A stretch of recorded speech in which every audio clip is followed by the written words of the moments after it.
Okay, now I need to view on YouTube. I need to text this to myself. And then I'm going to drop it in the chat of the league here.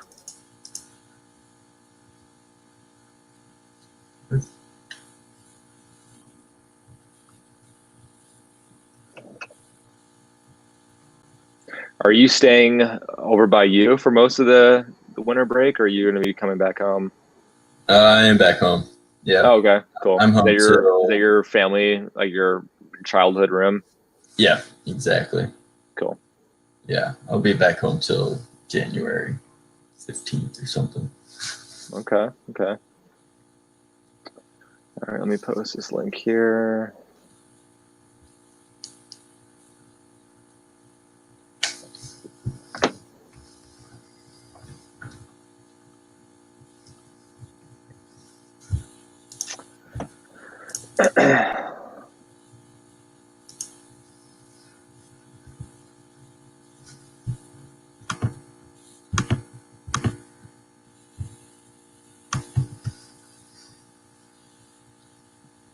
You do all your Christmas shopping yet?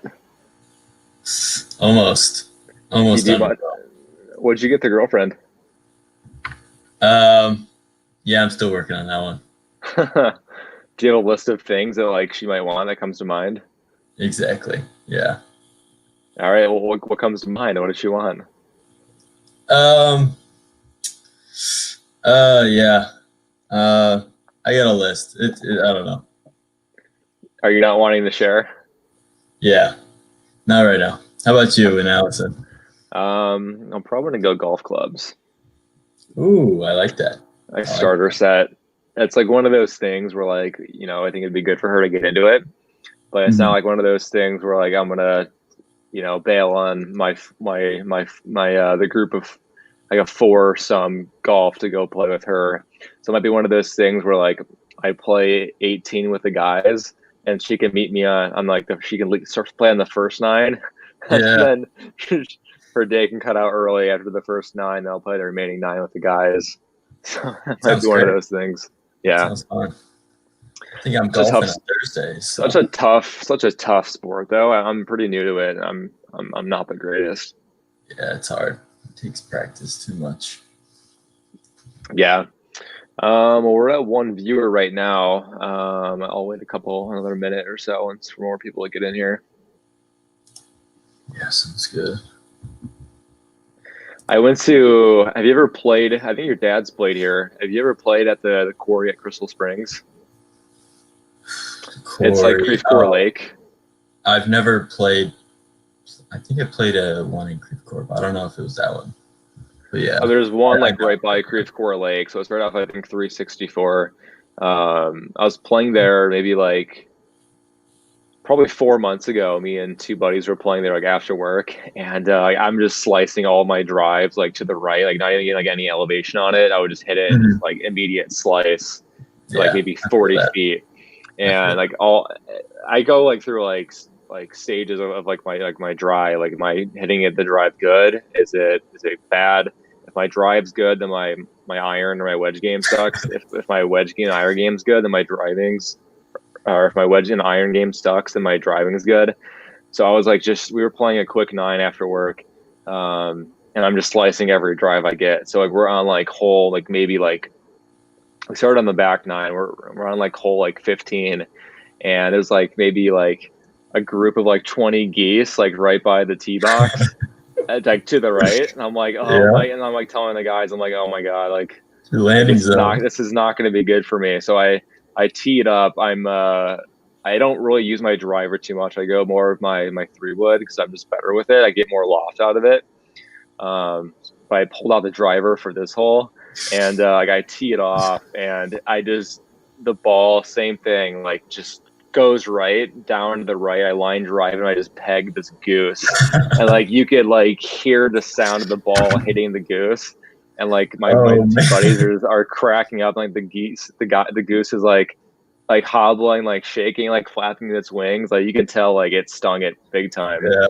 I was like, oh my god, like this thing might be dead here, or might be paralyzed here. And like Like I felt so bad, and I was like, geese still suck in general, so like I didn't really feel that bad. Me too. Yeah, that's funny. All right, all right. So we got 3 viewers in right now. So yeah, I appreciate you coming on. Yeah, I think this is the kind of the first video we've had where it's just you and I. So I appreciate you coming on here. Yeah, thanks for having me. Yeah, this is a good idea. Get the expandees talking, sharing their ideas and everything. That's right. Yep. What I really had on the agenda was for us to kind of review the tape a little bit. Playoffs are going to be locked, or the playoff seeds will be locked in here in about an hour or two, and I think it'd be a good idea to kind of like resume and reflect on the preseason rankings. Where the teams had us at. Some foolish teams were thinking I was going to be 0-13, and I know they weren't really much better to you too. So kind of just revisit the tape a little bit and kind of touch on some of the controversies that's been going on around the league right now. Yeah, no, that sounds great. I think there's a lot to share on that, so I'm looking forward to it. Yeah. So yeah, right away, man. Right when we did the expansion drafts, we got some heat right away. You kicked it off with the first overall pick being Travis Kelce. I followed it up with Cooper Kupp and then also Melvin Gordon. Yeah, we got quite a bit of backlash, for you. Oh, yeah. Brendan and Scott criticized heavily, the picks of Todd Gurley, Le'Veon Bell, Roethlisberger, and Keenan Allen. Just that four of the most like heaviest salary cap players. So, I mean, looking back a little bit, I mean, what was the game plan behind that? And do you think that was a good strategy that worked out for you? Yeah, what I was thinking, and I think you mentioned it before, we were kind of just picking best player out there. Weren't necessarily taking into effect what team we're picking it off of or who we're trying to hurt or nothing. We're just picking whoever is out there that's good. Kelce, Gordon, Kupp. I think we all had a lot of faith in them in that time. So that's kind of why we were going that direction. I think we can agree, or at least I can. But best player available, try and build the team as best as possible. So some worked, some didn't, just like any other draft. Yeah. That was my game plan too. I don't remember where Melvin Gordon at that time for me just got back. He just signed on or got traded to the Broncos. So with him holding out the year before, I mean, he's always been a first round draft running back. I know he's getting a little bit, I think he's 27 or 28, but that was my absolute game plan was, hey, let's try to draft the best player available, which is why I went Cooper Kupp. I think he finished top 5 last year and as a wide receiver, but we were kind of talking about this before we got on the live stream, but like it's really, really tough to kind of have a feel for the league without being in it for the first year. Like people will tell you, it's a QB league. It's a QB league. I've said this before. I thought going into it, like there'd be a lot more of like a free agent, more free agents available for QBs, which is why I didn't really target many QBs. I thought I'd find 1 or 2 out there who I could snag. And then my game plan was just drafting the best available person and then maybe try to trade them long term or down the road. And which is, it's what I've done this year. But I think looking back, if we had a new one to go about, I probably would have went more QB heavy. Because you look at, some of these QBs, what they're going for, like Cam Newton, who's not even like a consistent starter.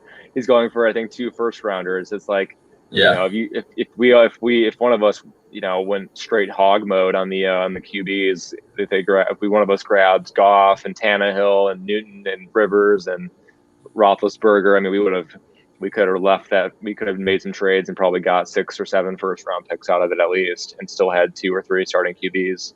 Mm-hmm. Definitely. I just think the dynamic of the league was so hard to just jump right into and really understand the value of every pick and player and salary cap. So I think that was the hardest part for me because it's like Yeah, I've done fantasy before, but nothing on this level or on the dynasty in general. So Yeah. I think that was the hardest part to overcome. But still happy where my team ended up. So Yeah, absolutely. Kind of reviewing the tape on the expansion draft a little bit, right? Brendan and Scott made a video at the start of the year in the preseason rankings. It was a two-section part. It was the pre-rankings, and then also the second part of the video was the expansion draft. And the theme of that second section of the story was like, was there a plan for us? We kind of just hit on what our plan was, the best player available. Brendan was pretty critical on me choosing Cooper Cup. I could have chosen Goff, which I agree. I could have chosen Goff. But Brendan, when I rewatched the video, Brendan says that I maybe should have chosen Chark over Cooper Cup. I think looking back right now, I made the better decision, and because Chark's not really looking too hot right now. He's having back-to-back down years, and I know a lot of it stems from the QBs and that situation right now. And I think Chark could be good long term here with a new QB over there. But at Cup, he finished the season last year so strong. He had a touchdown in the last like 5 or 6 games. So he really was kind of emerging as the number one receiver there. It's easy to see that might not be the case now, or just looking at the Rams offense, but I still respected that pick. He was definitely on my hit list early on in the draft, but yeah, I respected that pick. Yeah, another comment that was made that you and I had a great chance to hurt teams like Leo, Ryan, and Scott. I think it's safe to say I hurt Scott enough already with my trades that I made to him, so I'm not going to address that. But looking back, it's hindsight. It's easy to look and see, but I don't know. How would you compare, your expansion draft to where you are today? You're clearly a playoff team right now. I'm obviously going a different route for me, and I could have, blew up my team a little bit and traded some assets, a couple first, a second, et cetera, and then try to bring in some new pieces to compete this year. But I decided to not go that route and reset my team for 2 or 3 years down the road. Where's your confidence going in right now into this playoff? You've locked yourself into the 3 or 4 seed. So, where's your mindset going into this playoff run?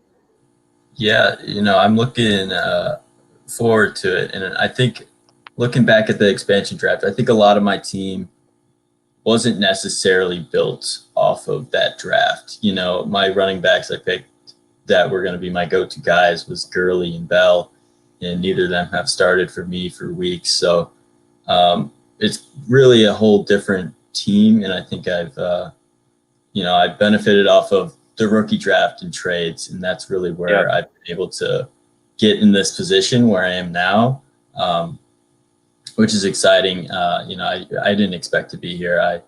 I kind of like you could have just as likely had a season where I just fall behind and I'm just like, I need to rebuild. I was kind of expecting that, kind of trying to save my earlier draft picks, as I thought I would be not finishing like 4th in the league or wherever I end up. I guess that determines that. But yeah, I'm happy where I ended up. And I think they mentioned a couple times that I was really building a win now team. So I hope it's here to show that I am a win now team and I can make some noise now in this playoffs with this season that has developed for me. Yeah, the cool thing, man, is and this kind of is, and this was tough. It's when you go into a tank mode, it's really, really tough to even, to commit to it, just because fantasy, there's so much uncertainty every week. You look at your team this week. If you were to play a team like Leo or Ryan this week in the playoffs, you're knocking them out. If you would have, had some more luck of maybe, Antonio Gibson not getting hurt this week, maybe you're beating Scott this week. There's just so much what if scenarios in fantasy where it really could be anybody's matchup this week. So How do you feel about your team after this playoff run? Do you think, this is a team that can stay together for the next 2 to 3 years? Uh, I think in the next 1 to 2, I'm confident in it, but I do have aging players. My core's behind Tannehill, Kelsey, Roethlisberger. They're all 30 years old, so I'm really looking for my new guys to be panning out, and I think that will kind of determine this draft and my next rookie draft will really determine how my team's future, or if I'll have to be, if I'll be really struggling with either too old or too young team in just a few years. But I'm liking my position where I'm at right now. I think I got a decent mix going on. Yeah. But, like you said, it's fantasy football, so everything's uncertain. Yeah, So we'll see. absolutely. As you're talking here, we're getting some chats that are coming in. Leo said the playoffs just decided. Mr. Yunt wins. Koala's out. Screen Machine in. And checking the score. Justin Tucker looks like they just hit a field goal. So I don't know if there's any negative points if a kicker loses. I don't believe there is. So yeah, that might have just sealed the fate. I think so. Yeah. That's big. Yeah, you mentioned that Tucker missed a kick earlier, so I don't think there's any negative points. But yeah, man, yeah, absolutely. I think as long as you can keep the team together, and all it really takes is a couple new ads and new hits in the rookie draft to inject some fuel into the lineup, and I mean off you go. I mean, you look at your team with Gibson, right? I mean, who knows where you're finishing if Gibson doesn't turn out to be a stud this year. Moving right along, kind of circling back to the tape a little bit, some more of Scott and Brendan. Here were their projections. I'll read it. First place through last place. So they have Leo, the Mr. Beast, finishing 11-2. They said the criticisms behind that team was their depth is a weakness, and he needs Lamar to be great. Looking at Leo's team this year, Lamar has not been the same QB he's been last year. He's currently, I believe he's still a top 10 QB right now, but last year was a different level for him.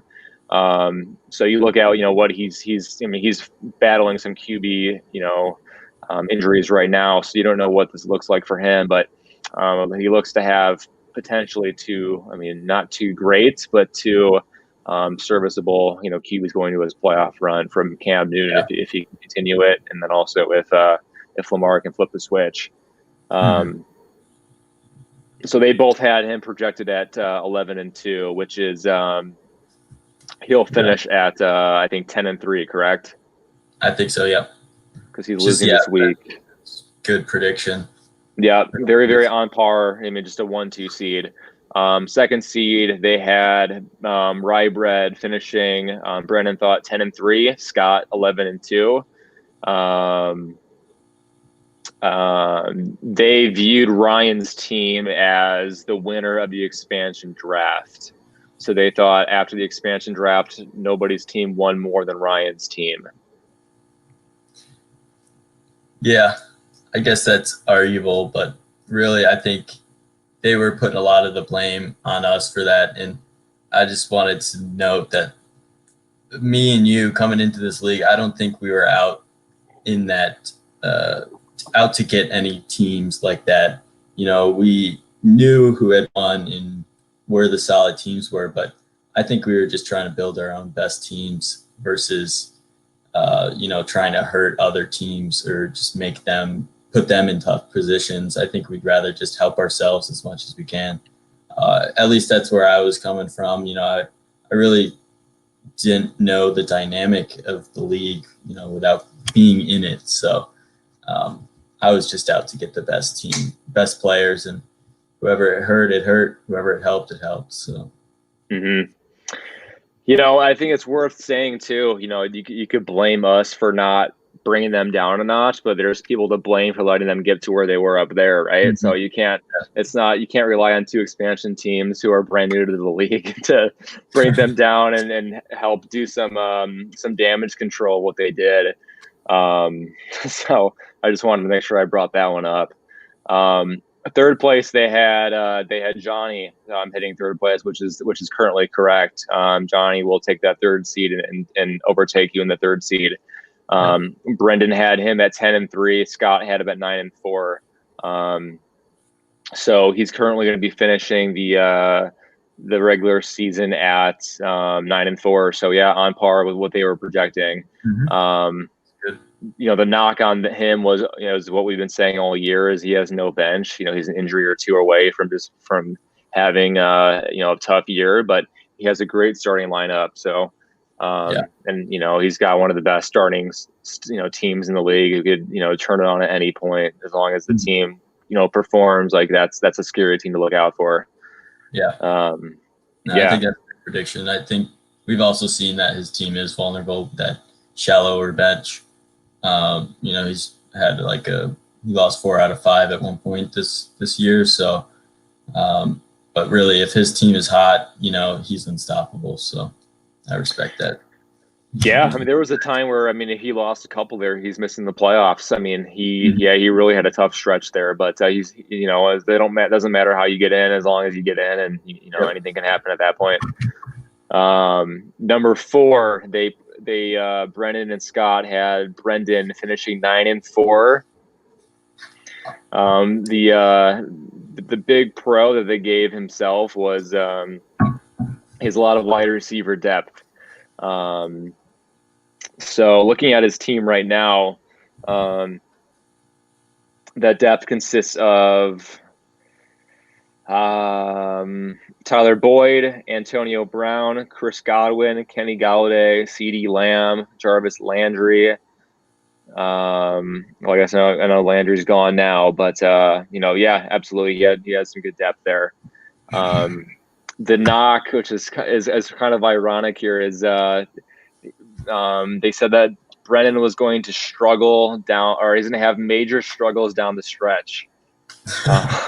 And I think that's a very, very good forecasting of what actually happened, right? Which we'll talk a little bit more about it in the end of the stream. But he had some very, very major, I think maybe internal struggles, and then also some struggles with his team down the stretch here. Yeah, losing QB1 and RB1 like that, it's just hard to come by. His receivers can only do so much. Yeah, absolutely. So far, they're 3 for 4. The fifth, the fifth in the standings they have is the Green Machine, AB. They had him finishing at 8-5, which I believe is also on par.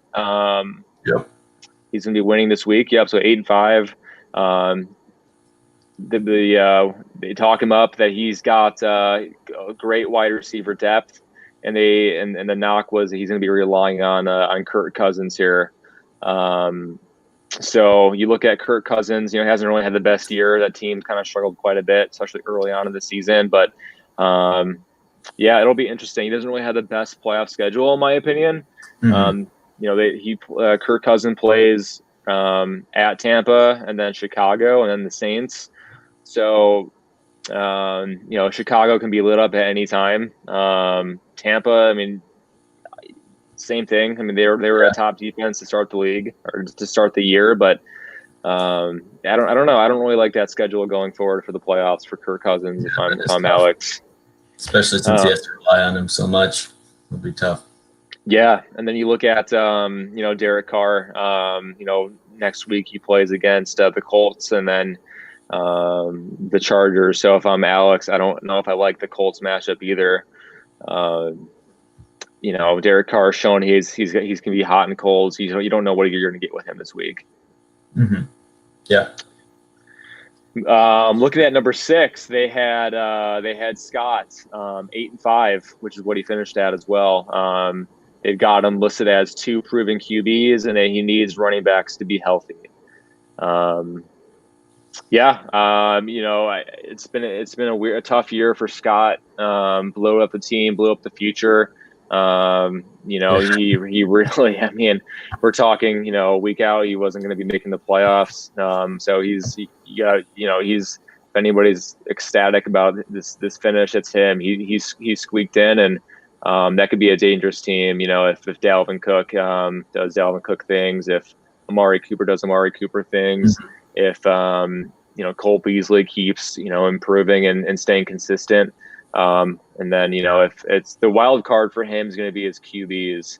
Rodgers, he's had a great rebound year, but Yep. you don't know how Matt Ryan's going to finish. That guy's been really, really streaky. And I don't see Scott wanting to take a shot with Drew Lock and starting him. Drew Lock's had an awful year. He's about to lose his job, it seems like.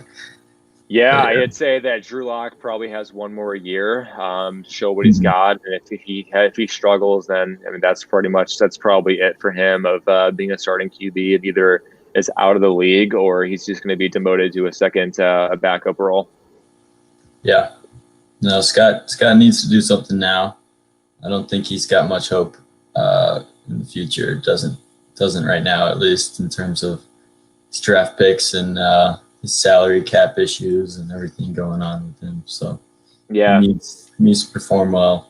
Yeah, I do see him blowing up the team a little bit. I mean, this is probably the best team he's going to have in a while. Looking at his salary cap, he doesn't have a first round pick for the next few years, so this is his time right here. He needs to make sure he's managing his bench well. He's playing the right players. He kind of gave the Rye Bread organization a knock early in the year by saying that he's not a good manager, but it's gonna come full circle now and come back to Scott to make sure he's managing his team and he's fielding the best playoff lineup for him. Definitely. I think he said for next week. So yep. So it's gonna be Ryan posted. It's gonna be you versus Scott rematch here, and then Alex versus Johnny. We'll see what Scott does. Scott's had a lot of bad luck this year, and you might be getting the revenge here of the second and the most important matchup. Yeah, I don't know. I hope Scott used all his luck up to get his win this week, get him into the playoffs. With Beasley having an outstanding game, same thing for Johnson, outscoring Ben. And then Gibson going down, I just hope there's nothing serious for Gibson. And I just, Scott doesn't get that luck again next week. Yep, absolutely. So the playoff teams, they had it. They had 5 of 6. Very, very strong analysis, I'd say, for those two. Crazy that looking at the 7th in the standings, the 7th seed, they had this one correct as well. They had the Koalas as the 7 and 6 team, a bubble boy. Exactly spot on. And the analysis was he's going to be relying on Ridley and he's going to be relying on Herbert. So. And then that's spot on as well. You look at this week currently right now. Herbert did not have a good match or a good week.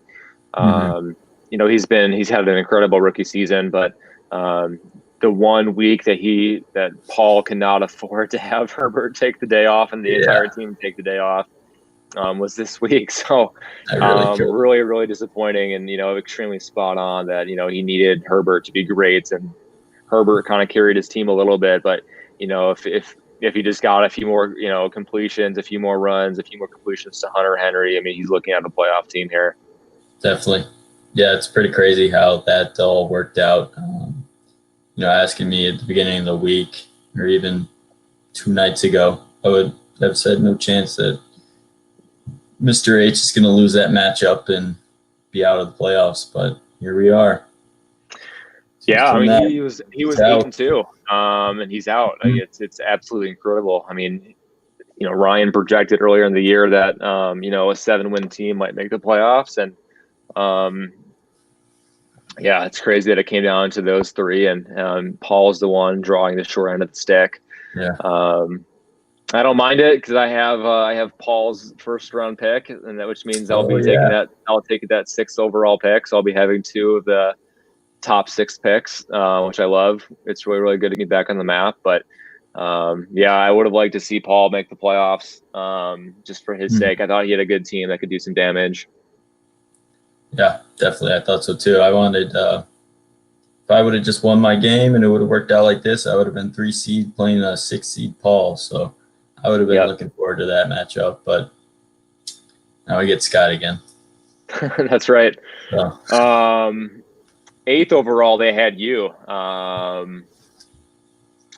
Brendan had you pegged at 5 and 8, and then Scott, with a little bit of a disrespect here, he had you at 2 and 11.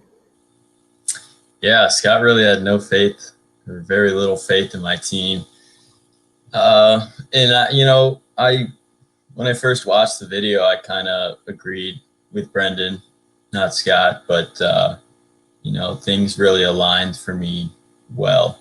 So, and just like they didn't align for Brendan, we kind of just flip-flop those spots.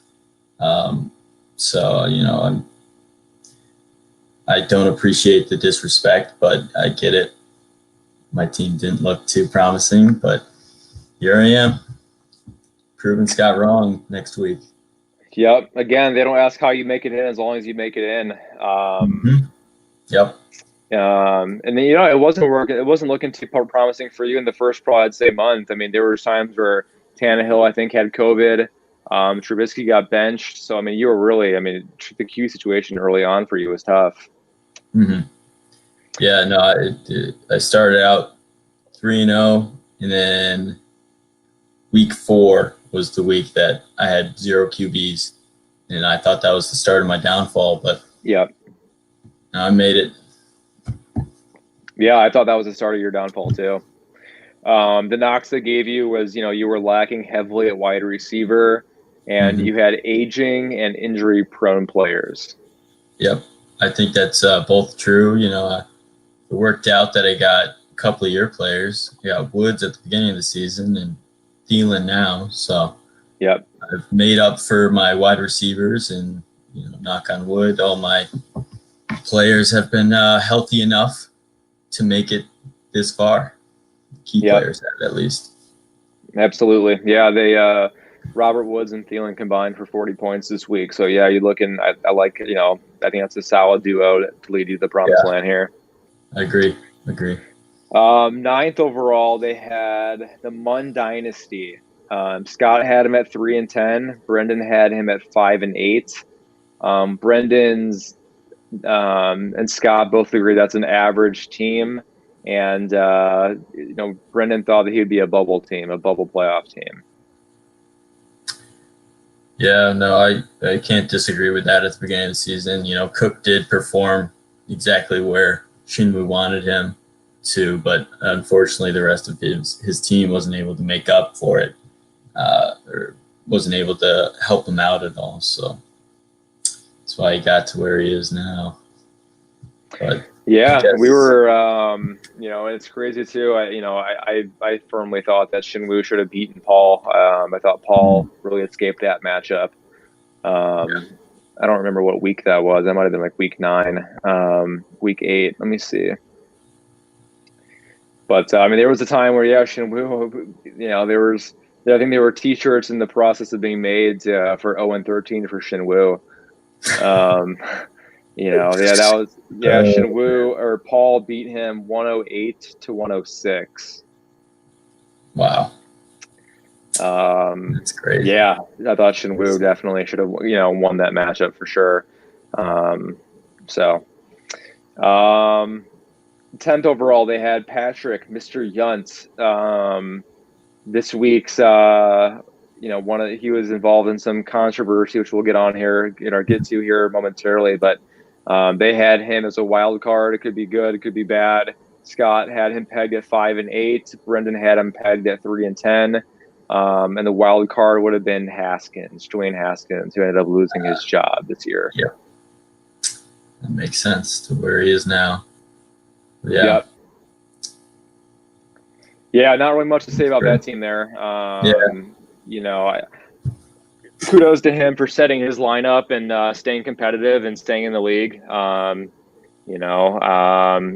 fielded the best lineup. I don't know about the last 2 weeks, but kudos to him for sticking it out and playing Justin Tucker this week and not going for the strict tank to make sure that Paul makes the playoffs. So Alex is a happy man tonight, I'm sure.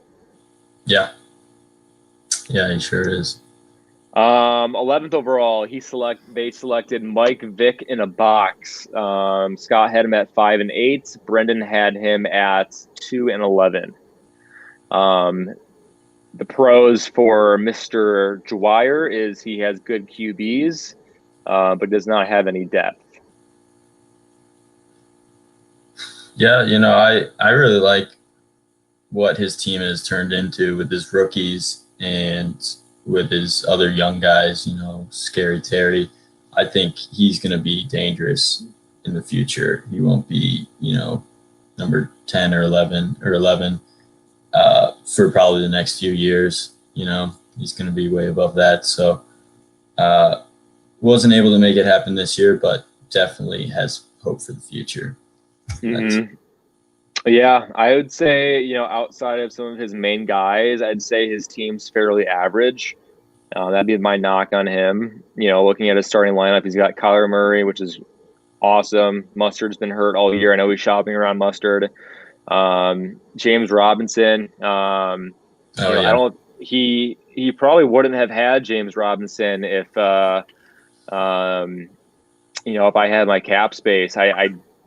I did not play that going into free agency too well, but I learned from the Reddit and Twitter that Robinson would be the guy to get the reps, and I was correct, but I just didn't have the cap to bid on it. But McLaurin had a good year. Jefferson had a great year, but I think outside of them and Burrow, Burrow might be out for next year. I don't know, or a good decent part of it, but I don't really think he has that many pieces outside of those. His top 4 or 5 players.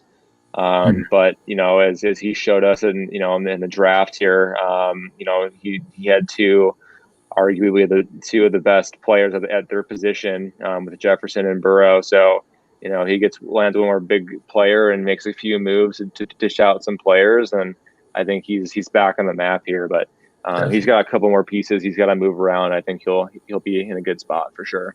Yeah. Yep. So, last but not least, the disrespect. I was pegged at 0 and 13. They knocked me and said I had no QBs, which is correct, and I had no running backs. The pro was I had good wide receivers. So going into the season, I had Thielen, I had Cooper Kupp, Devontae Parker, and I had Robert Woods. So I thought my wide receiver depth was there for sure. Running back depth I don't think was too bad. I had David Johnson, which was a wild card. Melvin Gordon, wild card. I have Denver's entire backfield. Which, giant wild card. Yeah. Big wild card there. And then I had Dobbins. I didn't really think that Dobbins would be. I thought he'd be used a lot more. I don't really know why he didn't really use him that much, but this is kind of like his red shirt year. But I don't know if you watch any tape on Dobbins, but every time he touches the ball, I feel like he's just like shot out of a cannon. Like he's looking pretty good. He's explosive for sure. Looked good tonight against Dallas too. So so I like him going forward. But the statistic, the likeliness of a team going 0 and 13 is fairly low. I started out 0 and 3, then I won 2. So I started out 2 and 3, and from there I kind of just blew it up and thought, all right, like I don't want to be an 8-9 seed. If I'm going to be bad, I might as well get the number 1 pick and put myself back on the map here. So take on fines to get there, whatever it takes. Yeah, absolutely. A few comments here. Looks like you guys are having some Christmas. You got the approval from Mama B. Yep. That you guys can have Christmas here now since we're all in the playoffs. Yep. Mm-hmm. Let's see. Yeah, Gibson's injury doesn't help. Yeah, that's tough. Scary. Hopefully you have, hopefully, if you decide to play AP, that he can keep doing AP stuff for the past couple of weeks. Yeah, he's punched it in, so maybe he will have to start. Yeah. Austin agreeing the disrespect from the power rankings. But yeah. Austin says he's got tons of cap space and four first in the next 2 years. The rise is only the beginning. Yeah, I mean, like I said, you've got a good 5-6 players, and I think you just shuffle around a few more pieces. I think the Cam Newton trade was really, really good for you, and I think that ended up being a steal actually with the cap space of Newton and him being gone next year. But yeah, I think you just navigate the offseason like you did this past offseason, and you're back on the map. Kind of similar to myself. I think I don't think I'm there right away in the next year. I think I might have 2 years of maneuvering my team around and getting some more rookies, infused in my lineup. But I think I'm not really that far behind. So we might be looking at a wave of the future of Austin and I duking it out long term for that playoff bubble spot down the road here. That is true. No. And then Scott will be joining us with his team probably reshuffling here in a year with his cap. So, yeah, looking at this week, right? We kind of talked about Paul missing the playoffs. I mean, anything else you want to hit on with that? No, I mean, I think Paul missing the playoffs was really big shock to us all, but I'm glad that Deebo Samuel business isn't going to have any factor. Really calling it the Ding Gung Mafia. Yeah, Ding Gun or Horngus. Yeah, Horngus. The Horngus. Yep. Yeah. So maybe there's some disappointed money behind that, but no, I really, Mr. Beast mentioned it to me this morning when he looked into a little more. Patrick did have the chance at the time that he took out Deebo Samuel. Mr. Shinwoo was beating Ryan. It was looking likely that Ryan would lose, and Shinwoo would win, which means Patrick would move up a draft spot. So there was some thought behind it, maybe. Makes it less fishy, but turns out it doesn't really impact anything. So it's for the best, but we won't forget. Yeah, kind of basically, kind of a statement at the end of the season here. He's been pretty low key and under the radar, and very, very quiet this year. Haven't really heard much of the Mr. Yuntz, but he got himself in some drama here at the end of the week here. So he did. Not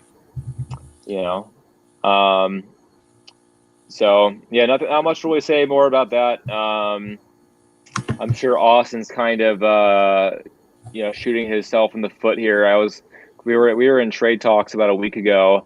I was wanting to move up in the draft, and I was willing to probably trade either 2 first rounders, your first round, and then also Paul's first round for for Austin's pick. Which means I would have probably traded, maybe a 10th overall, 11th overall, 9th overall, and also a 6th overall to go up like 1 or 2 spots. Like, thank God I didn't do that trade. Austin wanted to wait it out a little bit, and I was like, yeah, maybe I should do that. But it was for the best, I guess. Yeah, thank God. Looking at the preseason rankings, I mean, they were pretty spot on. There's a few knocks on there. I think me going 0-13 is more of a hot take. But I mean, yeah, you just flip out yourself and Brendan, and I mean they hit it. I mean, Yeah. they hit it spot on. So I mean, kudos to them. We'd like to see another live stream here with them too, doing some playoff predictions here. But they were pretty spot on. They were, yeah. I do think, like, for Scott's sake, or for his team, he had to trade a lot, give up a lot in the future to get to be where he projected he would be. So I'm sure that's not how he wanted it to go down, but it ended up getting him just enough to make it in. So it'll be interesting to see how it all plays out. Yeah, absolutely. Yeah. Yeah, it's do or die for him. It's join or die. It's like the last dance in a sense. Like he's got all of his team members here, his studs here, and he's got to make the push. And if not, I mean, he's going to be set to rebuild mode. So yeah, he was a good trade partner for me this year. He brought this up in an earlier podcast, maybe like, I don't know, like week 6 or 7 when I traded away Cooper Kupp. He was upset that I traded Cooper Kupp to Leo, or not Leo, and to Paul instead of Scott. But it ended up working well because I knew that Scott would accept my David Johnson trade. So I was able to dish them both out, but it worked out well. Yeah, I didn't know going into this week that there was a chance that Paul was going to miss the playoffs. I didn't even put that scenario in my mind. When I traded Thielen to you, I looked at it as, okay, if you beat Scott, Scott's going to be out of the playoffs, hopefully. And that means I have Scott's 2021 second round pick. So I thought, okay, that's going to bring my pick from like a 7th through like a 12th down to a 6th. I'm like, okay, this is great. I find value in that on top of getting a first for Thielen. So I was fully on board with that, but I ended up being like a blessing in disguise now that it works out so much better for me to get a higher up first rounder instead of a higher up second rounder. Mm-hmm. So yeah, it definitely worked out. Any other? Oh, I guess let's talk about my tank. Anything you want to talk about my tank? Yes, I do. I'm really interested on how, are you paying? Is Trevor Lawrence worth what, $50? Yeah. Well, let me start by saying I didn't expect myself to be in a spot where I am paying fines to get this player. Yeah, Brendan messaged the league at like 11:58, saying like, I'm not, tank's off. I'm not going to be, or not. Yeah, like 11:30. Like, hey, everybody, like the tank is off. I'm just gonna duke it out for the highest margin. And I said, screw this. I'm not gonna let him get the highest margin on me. I'm clearly in a tank mode. I'm not gonna let him try to get money off me. So that's when I threw in Henry Ruggs. I started playing in more guys too. And then this is like, and I'm on my phone. Like I thought, like, okay, there's a chance that he's gonna swap all of his players out last minute. So I have my Mac pulled up. I have my phone pulled up. Like I'm scrolling, like I'm refreshing, and I see Brendan's projections go from like 105 down to like 50. I'm like, oh my god, that son of a gun. He's benching his players like last minute. He's trying to get me to play my guys. So yeah, I was like, I tried to pull Henry Ruggs out at like 12 o'clock on the dot, like 5 seconds on the dot. When I was scrolling down to hit refresh or hit submit, that's when it hit noon on the dot. So I missed by pulling Ruggs out. And then just seeing where we were at, I was like, this is a close matchup. Because when he saw that, what did he see? I saw he then pulled his kicker and his defense, but I want to say that was after I pulled my defense. And thank God I did, because that was, they put up like 30 points, but yeah, they would double your score. Yeah, I pulled I pulled somebody, and I saw he pulled his kicker and he pulled his defense too. So that's when I. Well, no, okay. So I changed my kicker out. I dropped a player. I dropped Jalen Hurd. I threw Kyle Allen on IR, and then I was playing the doubtful kicker for the Steelers. So when he saw that I was doing that, that's when he benched his kicker, and then that's when he benched his defense. I'm like this guy, like he's gonna play like an illegal lineup. So that's when I pulled. And thank God I benched Bucker because he put up like 17 or 15. So that's when I decided to bench the Patriots defense. And then thank God Akers went off for 15, 16, 17 points. Yeah. And I was, I was like, all right, at this point, I know if I am beating him, he's going to pull out his entire lineup. So I'm like, okay, if he gets any points against me, and I'm losing, I'm just going to pull my entire lineup like that I need to. I was going to probably play Royce Freeman because I knew that he wasn't going to do much. I also wanted to play Gus Edwards, but I just didn't think it was worth it to there's a chance that these guys can go off. I didn't really monitor my team going into tonight's game because they looked like they ended up Des Bryant ended up being inactive because of COVID. So I could have played him in. I could have put him in and lessened my fine. But is he worth paying $50 in fines? I mean, yeah, we'll see. I'd pay $50. I'd probably pay $100 to get the first overall pick. I mean, that's not an issue for me. I'll buy a couple less bottles of whiskey over the next couple weeks to offset the cost of my fines to go to Ryan's pocket. But no, I mean, I don't know. I don't really know if Lawrence goes to the Jets. I mean, there's a lot of different factors that go into it. It's just I feel good having the first overall pick.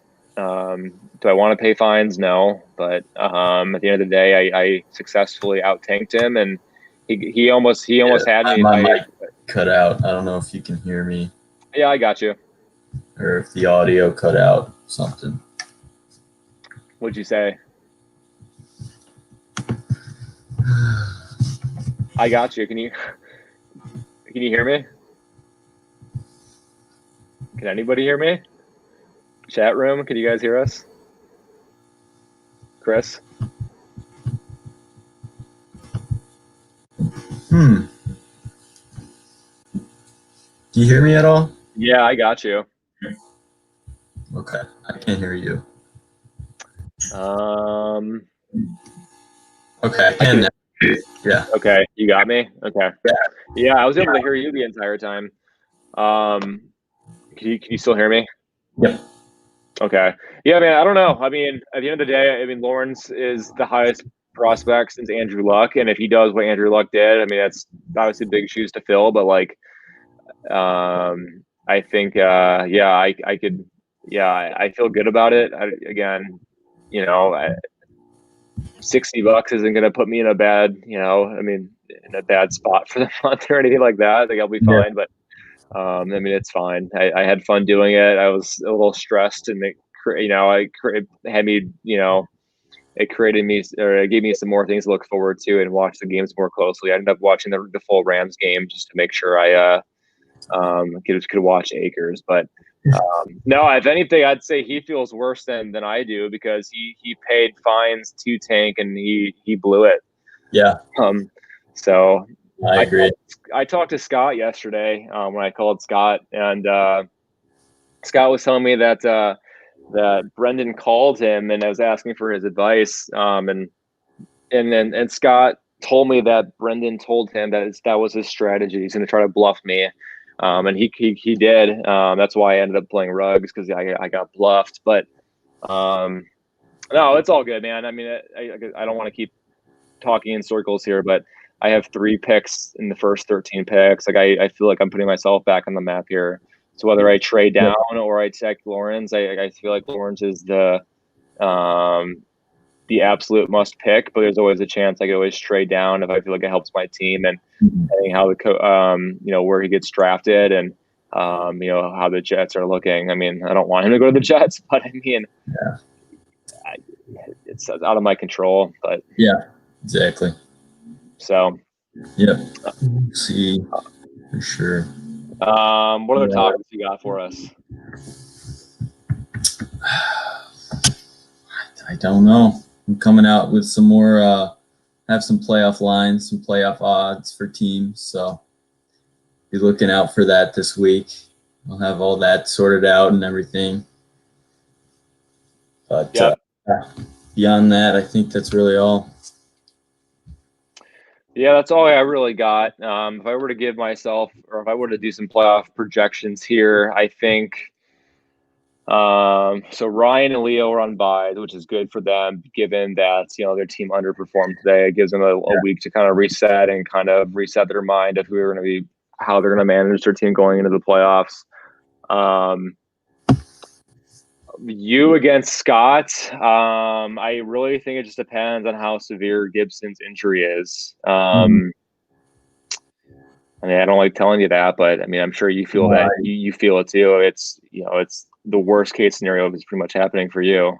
Yeah, no, I agree. If I lose him, I definitely that's just a huge vulnerability on my team. So it will hurt for sure. If he's got turf toe or whatever, I haven't seen any updates on it today, but I'm really hoping that I get him back. And if it's a 50-50 game between me and Scott, he won the first one. I guess it's my turn to win this one. So hopefully I get some luck on my side too. But yeah, I think it'll really be, both these matches will be almost toss-ups. So yeah, I'd say your matchup's more of a toss-up compared to Alex and Johnny. I'd say I like Johnny going into this matchup. I think Johnny's going to win the matchup, just given how his team's doing and just the luck that Alex has. I feel good about Johnny's team. If I were to guess, I think I'm going to take Scott over you, just given the injury situation. And, I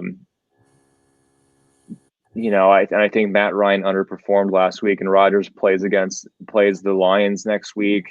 Oh boy. Tough matchup for Detroit. Great for Rodgers. Dalvin Cook. I guess I don't know who Dalvin Cook plays. We just talked about this actually. Who does he play? Vikings are playing Buccaneers in Tampa. So. Okay. Yeah, so that could be either. Yeah, you don't know what you'll get there. But I think I like Scott over you, and I like Johnny over Alex. I like Ryan over Scott, and I like. I don't even know. I got to see the playoff matchups. But I'd say I'd probably like to take. I think I would take Johnny over Leo. Just given how Leo's team's performed right now, and his QB situation right now is not great for him. In the finals, I'd say I'd probably go Ryan and Johnny. I'd say I'm going Ryan over Johnny, because I think at that point CMC has to be back. Michael Thomas at that point, you like to think that they have that offense figured out. So I think I like Ryan this year. Yeah. For me, I want to do a prediction. It's going to be Creamers over Ryan. I think Ryan's a good favorite to get there, but I still take me any day, of course. So I like your matchup, and you would have won this week if you didn't have Gibson. And I think the wild card for Scott is if he's going to play the right flex person, and if Cole Beasley and his flex positions can produce what he recently did. That's the wild card. But your also wild card is you have an injury, so it kind of offsets it in a sense. I mean, who comes to mind? Who's gonna replace Gibson if he can't play next week? Are you going AP? Gibson, it would be Gallman, Hines. Probably, I could easily slot in Goddard or Pittman, or even Jalen Rager. Just get me double-digit points. It's kind of probably all safe 10-digit floor or 10-point floor. Yeah.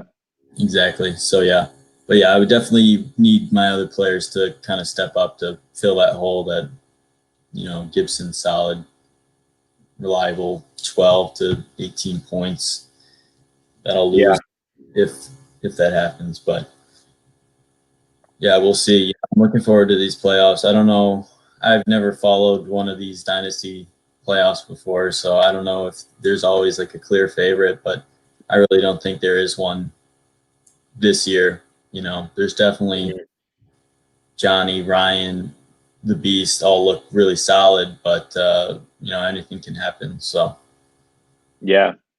I think Roethlisberger will bounce back next week. He's kind of had a tough last month for you. Yeah. Been over 20 since week 10 against the Bengals, but thankfully he's got Buffalo. I don't think Buffalo tends to. I mean, they kind of struggled last. I didn't really struggle last night, but they. I shouldn't even comment on that. I don't even know. But yeah, I like to think Roethlisberger will bounce back a little bit. Thielen, I mean, that's why you acquired him. He's got a good playoff matchup, I thought. And he's the red zone target, so he can go off any point for you. Yeah. So yeah, I don't know, man. That's I'd say your matchup's the tougher matchup to project, and obviously with how close it was, it's tough to pick. But I definitely like Johnny over AB, and then I think I'm taking Johnny over Leo. I think just on the other side of the bracket, it's tough to pick, but I think I like Ryan's matchup if CMC comes back and is healthy. Yeah. No, it'll be great couple of weeks of playoffs. So yeah. You think you'll host a league draft party, or not a draft party, a playoff party? Yeah, I might have to, especially if there's 3 Boy Docs in it. So that's right. As long as you're COVID free, we'll be good to go. Oh yeah, I'm golden. Did you ever have any bad symptoms? Yeah, I came down with it in the early stages. First 4 days that I had it, I had fever, and really that's all. Fever, fatigue. I was kind of just in bed for a couple days, but could have been worse. Any lasting symptoms at all, or are you back to 100% normal? Like no scent issues or smell? My sense of smell is not quite all the way back, and that's really it. But beyond the first 5 days, it was really just my sense of smell and taste that I lost and had to deal with. So, yeah. I'm back. Well, healthy for a playoff run here, Oh yeah. Nice goal. Yeah, you need it. So, well, cool, man. I appreciate you hopping on here. I appreciate those who are watching. Ryan, Austin, Leo, whoever was in the Gotham City Batman's channel as well. Maybe that was Leo going back on and doing double accounts here. I don't know, but figure that out. So what's that? I don't think you could figure that out. So, all right, my man. Well, I appreciate you hopping on with me here and chatting some about it. What's that? Yep. Thanks for doing this. Yeah, man, absolutely. Well, you take it easy. Best of luck to you, and the Creamers are going to the playoffs. Yep. Take care. See you later. All right, you too, man. See you guys.